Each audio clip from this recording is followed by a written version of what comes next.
आजकल वैक्सीन के side effects को लेकर बहुत चर्चा है। कोविशील्ड ने मान भी लिया और उसके बाद से एक तरह से देश में हड़कंप मचा हुआ है।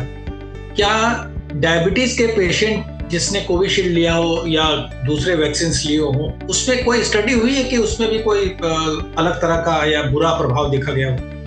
देखिए, ये प्रभाव कोई नई बात नहीं है और इसमें हड़कंप होना एक अनयूजुअल बात मुझको लग रही है, क्योंकि होना ही नहीं चाहिए हड़कंप। क्योंकि ये चीज हम लोग को 3 साल पहले पता थी, 4 साल पहले पता थी कि इससे क्लॉटिंग भी हो सकती है, लेकिन इतने कम परसेंटेज में लोगों में हुई कि उसका जो फायदा है वो उससे 100 गुना ज्यादा है। देखिए, और जो भी हुई वो 4 हफ्ते के भीतर हुई, तो अब कोई वो नहीं जिसको लग गई तो ये मत सोचिए कि अब कई लोग जा रहे हैं अपना वो अलग अलग फिब्रिनोजेन टेस्ट और ये सब टेस्ट करा रहे हैं जो क्लॉटिंग नहीं कराने की जरूरत है, कोई जरूरत नहीं है, आप सेफ हैं। अब जहां तक डायबिटीज पेशेंट का सवाल है, एक पेशेंट में अब आप ये समझिए कि 50,000 या 70,000 पेशेंट तो होंगे लास्ट 2-3 साल के ही मैं बात बताऊं, बाकी उससे ज्यादा भी है।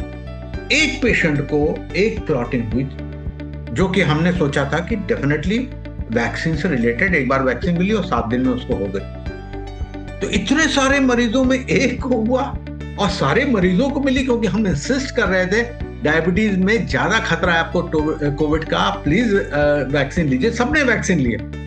तो देखिए, 1 आउट ऑफ 50,000 पीपल, मेरे ख्याल से इसमें कोई और विचार करने की मालवीय साहब बात ही नहीं है। इसको दिमाग से हटा देना चाहिए।